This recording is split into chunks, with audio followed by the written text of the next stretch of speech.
ज्यावेळी मी अभंगातल्या पहिल्या चरणाच्या दुसऱ्या शब्दाकडे पाहिलं, महाराजांनी शब्द वापरला घडे. आणि घडे हा शब्द व्यवहारामध्ये ज्या अर्थाने वापरला जातो तो अर्थ ज्यावेळी विचारात घेतला त्यावेळी याच चरणाचा एक वेगळा अर्थ माझ्या डोळ्यासमोर आला. आणि मला वाटायला लागलं बहुधा जगद्गुरु तुकाराम महाराजांना आपल्याला हे सांगायचं, संतांना आलिंगन दिल्यानंतर सायुज्यता नावाचा मोक्ष मिळतोच आहे, हे तर उघडच आहे, महाराजांनी हे सांगितलेलंच आहे. पण घडे शब्द महाराजांनी काय यमक जुळवा करता वापरला असेल का? कारण जगद्गुरु तुकाराम महाराजांचे शब्द आहेत. महाराजांनी जो शब्द जिथं वापरलाय त्याच्या मागे निश्चित त्यांचा वेगळा उद्देश, वेगळा हेतू आहे. महाराजांनी सहज डेला डे जोडावं म्हणून आलिंगन घडे, मोक्ष सायुज्यता जोडे. अरे डेला डे जोडाय करता, यमक जोडाय करता तुकाराम महाराजांनी अभंग केली का? नाही. गात्यामध्ये असे काही अभंग आहेत त्या अभंगाचं यमक मला जुळवून दाखवा. यमकच जुळत नाही त्या अभंगाचं. याच्यावरून हे सिद्ध होतं महाराजांनी जे कवित्व केलं, ते अभंग रचना केली, ते नुसतं यमक जुळवाय करता नाही. मग प्रत्येक शब्दातून आपल्याला काहीतरी वेगळं सांगण्याकरता महाविचार ज्यावेळी मनात आला त्यावेळी घडे शब्द त्याचा अर्थ मनात आला. आणि घडे शब्दाला व्यवहारामध्ये एक वेगळा अर्थ आहे. काय होतं, काही गोष्टी आपण जाणून बुजून करतो आणि काही गोष्टी आपल्या बाबतीत होऊन जातात, आपल्याकडून होऊन जातात. ज्या गोष्टी आपण जाणून बुजून करतो त्या गोष्टी आपण जगासमोर छाती ठोकपणे सांगतो. छाती ठोकपणे एखादं मोठं कार्य आपल्याकडून घडलं, काय करतो आपण? काय नाही, जगाला आम्ही केलं, बरं आम्ही केलं. आता आपलं सप्ताहाचं आहे 12वं वर्ष आहे, तपपूर्ती म्हणतात याला आपल्याकडे. आपल्या संप्रदायामध्ये सप्ताह सुरू होऊन असा काही कालावधी उलटला का त्या दिवशी त्या वर्षी आपल्याकडे एक मोठा सप्ताह केला जातो. आता 12वं वर्ष म्हणजे तपपूर्ती झाली, 25वं वर्ष म्हणजे रौप्य महोत्सव झाला, 50वं वर्ष म्हणजे सुवर्ण महोत्सव झाला, 60वं वर्ष म्हणजे हिरक महोत्सव झाला, 75वं वर्ष म्हणजे अमृत महोत्सव आणि 100 वर्ष म्हणजे शताब्दी. अनेक सप्ताहांनी शताब्दी गाठली, शताब्दी. आणि मग शताब्दीचा उत्सव करायचा, सप्ताह करायचं म्हटल्यावर आपण लहान सहान करू का? नाही ना. दरवर्षी ज्या मंदिरात करतो, मंदिरासमोर करतो, त्या मंदिरासमोर तो केला जात नाही. मग मोठा कार्यक्रम करायचा म्हटलं आपण मोठी जागा घेतो, मोठा मंडप घालतो, मोठी सगळी संख्या जमवतो, मोठमोठ्या कीर्तनकारांना, कथाकारांना पाचारण करतो, गुणीजन वादक मंडळी त्यांना बोलवतो आणि मग मोठा कार्यक्रम करतो. आता समजा आपण आपलं रौप्य महोत्सवी वर्ष आलं, गावाच्या बाहेर मोठा कार्यक्रम केला. आता हा मोठा कार्यक्रम करायचा म्हटल्यानंतर दरवर्षी जसं आपण करतो तसं सप्ताह सुरू व्हायच्या 15 दिवस आधी ठरवलं एकदम मोठा कार्यक्रम झाला, असं होतं का? असं होत नसतं. मोठा कार्यक्रम करायचे 6-8 महिने तरी आधी आपल्याला नियोजन करावं लागेल. आपण नियोजनात आले कधी? दिवाळीच्या वेळी. आणि मग तिथून नियोजन सुरू झालं, मग आपला सप्ताह सुरू झाला, भव्य दिव्य सप्ताह आपण केला, कैलाचं कीर्तन झालं, महाप्रसाद झाला. आणि मग दुसरा दिवस उजाडला, त्या गावातल्या कोणालाही भेटा, गावातला काय म्हणतो, अहो असा सप्ताह माग 200 वर्षे झाला नाही, पुढे 300 वर्ष होणार नाही, आम्ही केलं म्हणतो का नाही? आता या लोकांना असं म्हणणाऱ्याला मला वारंवार सांगावं वाटतं, माग झाला नाही बघायला तू होतास का बरं? पुढे होणार नाही बघायला तरी तू राहणार आहेस का? त्याच्याकरता बोलायचं. उलट माणसाने बोलत असताना असं बोलावं, माग झालं का नाही माहिती नाही, पुढे होईल का नाही माहिती नाही, पण आम्ही केलं. खरंच आहे, पुढे होईल का नाही माहिती नाही, पुढे कदाचित ज्याच्याही पेक्षा मोठा होईल ना, कशाला तुझ्या वचनातून दरिद्रता प्रकट करू? पण माणसं बोलून जातात. असं कधीच घडलं नाही, आम्ही केलं. का म्हटलं आम्ही केलं? कारण त्याला आम्ही वेळ दिला, आमच्या मनामध्ये इच्छा होती ते करण्याची, त्याच्याकरता आम्ही कष्ट केले, नियोजन केलं, म्हणून म्हणतो आम्ही केला.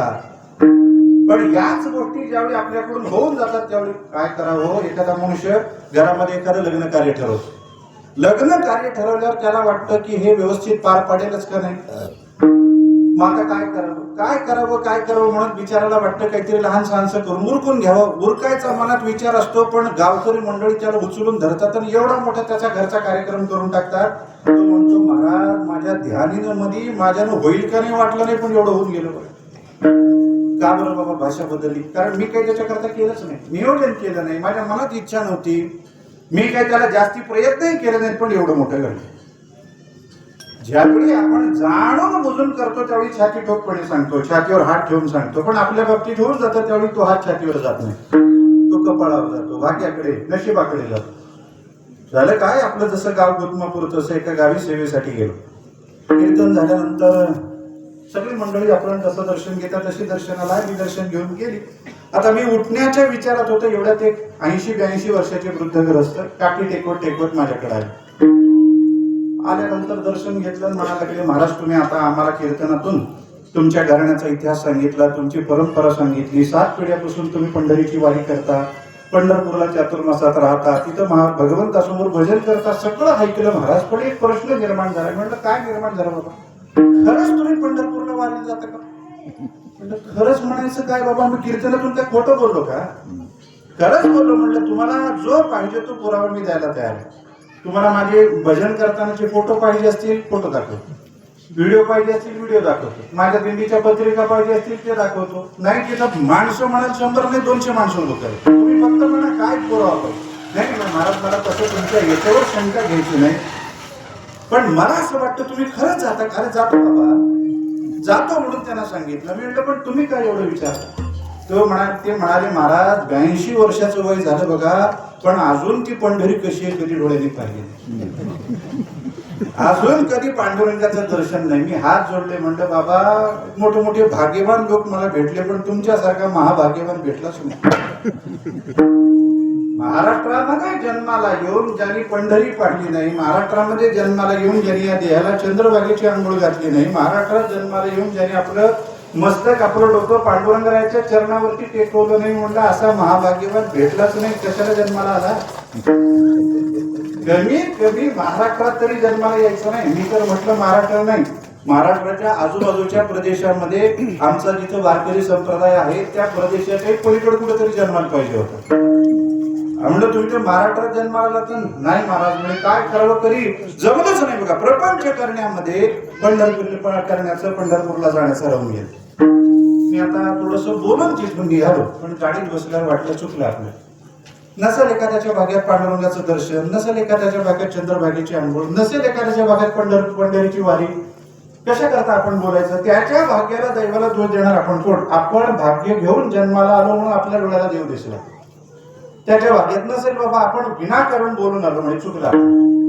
मग काय करा? मग काय नाही ठरवलं, पुढच्या वर्षी जर तिथं गावातल्यानी बोलवलं तर जाऊन पहिल्यांदा त्यांची माफी मागायची, क्षमा मागायची, बाबा माझं चुकलं बोल बरं का.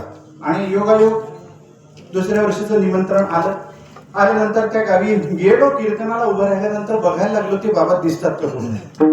सगळी गर्दी बघितली पण काय ते ग्रस्त दिसायलाच तयार नाही. आता 1 वर्षाचा काळ मध्ये गेला. मी म्हणलो बहुतेक 1 वर्षात हे गेले, याची काय आता भेट होणार नाही.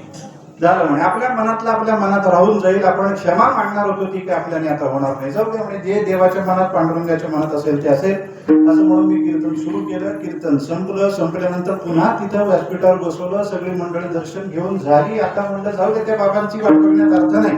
उठावं म्हणून उठणार इतक्यात पुन्हा त्या अंधारातून काठी टेकवत आहे. अरे म्हणलं हे आहे की बाबा अजून देवानं परत दिलं आयुष्य, बरं झालं म्हणलं, चांगली गोष्ट आहे. आता एकदा मी माझ्या मनातलं त्यांच्या समोर बोलून टाकतो म्हणून मग देवाने लगेच उचललं तरी चालेल. आले बिचारे. जवळ आल्यावर मला वाटलं कदाचित नाराज असतील, रागवतील, चेहऱ्यावरचा भाव वेगळा असेल, पण एवढा विलक्षण आनंद त्यांच्या चेहऱ्यावर, एवढा आनंद चेहऱ्यावरती होता. ते जवळ आल्याने मी म्हटलं बाबा, ते म्हणाले महाराज ओळखला का मला? मी म्हटलं बाबा ओळखायचं काय, विसरलोच नाही तुम्हाला.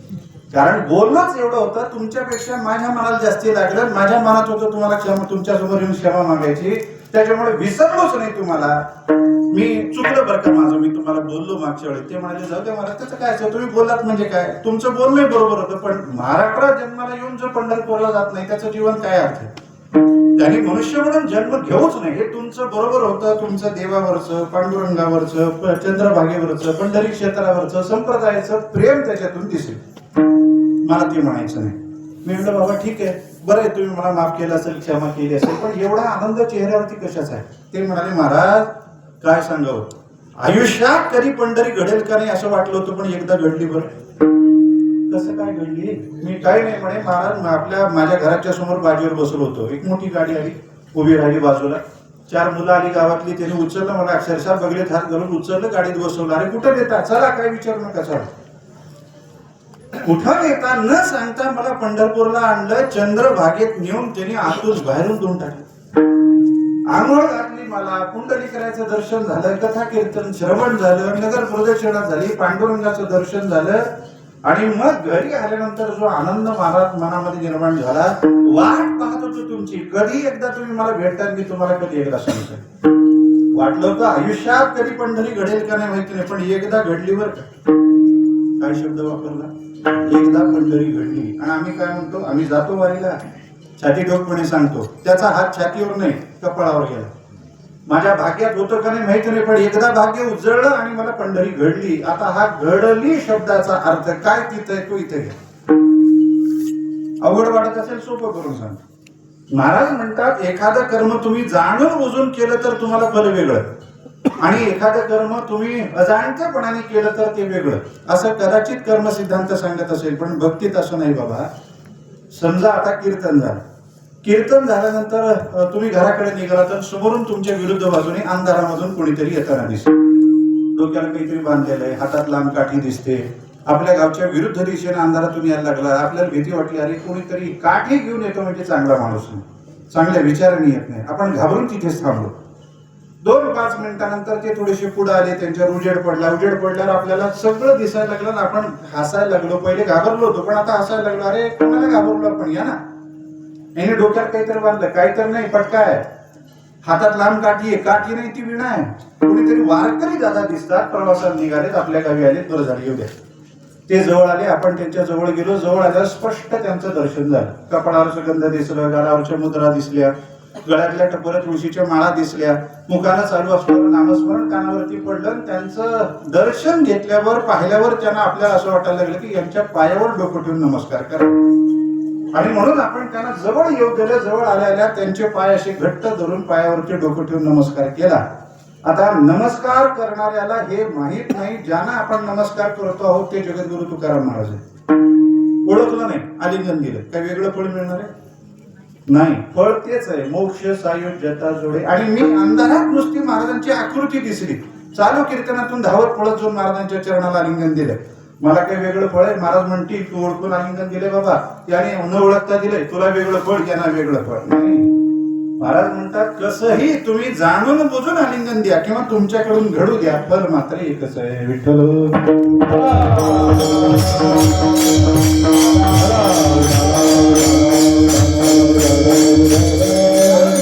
असा हा संतांचा महिमा आहे. संतांना जाणून बुजून ओळखून आलिंगन द्या तेच फल, आणि अजाणतेपणाने न ओळखता द्या तेच फल. ऐसा संतांचा महिमा तीर्थे पर्वकाळ अवघी पाया